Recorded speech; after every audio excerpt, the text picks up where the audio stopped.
దూరం అయిపోయావేమో, మరి ఏ స్థితిలో మరి నువ్వు ఇంకా యేసయ్యని కనుగొనకుండా ఒక నామకార్థ స్థితిలో ఒక నాస్తికుడుగా ఉంటున్నావేమో దేవుడు పిలుస్తున్నాడు. ప్రియ దేవుని బిడ్డ, కష్టాల్లో, నష్టాల్లో, ఇరుకుల్లో, ఇబ్బందుల్లో, కృంగిపోయిన పరిస్థితిలో, మరి బలహీన పరిస్థితుల్లోనూ ఉన్నావేమో. మేలు చేసి నాకెవరు మేలు చేయటం లేదు, నన్ను ఎవరు కనుగొనలేదని బాధపడుతున్నావేమో. ఈ వేకుజామున దేవుడు నీతోనే మాట్లాడుతున్నాడు. ప్రియ దేవుని బిడ్డ, కృంగిపోయిన నీతోనే దేవుడు నిన్ను లేపబడాలని, లేవనెత్తాలని, నిన్ను ఆశీర్వదించాలని, తనతో పాటు నువ్వు ఉండాలని దేవుడు కోరుకుంటున్నాడు.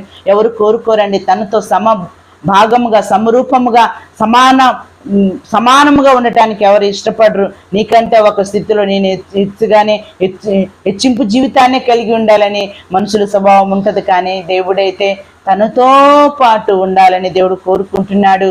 కాబట్టి దేవుని సన్నిధిలో ఈ ఉదయకాల వేళలో వేకుజామున దేవుని సన్నిధిని మాటలు వింటున్న ప్రియ దేవుని బిడ్డ, దావీదు ఉపకార బుద్ధి కలిగినటువంటి వాడు.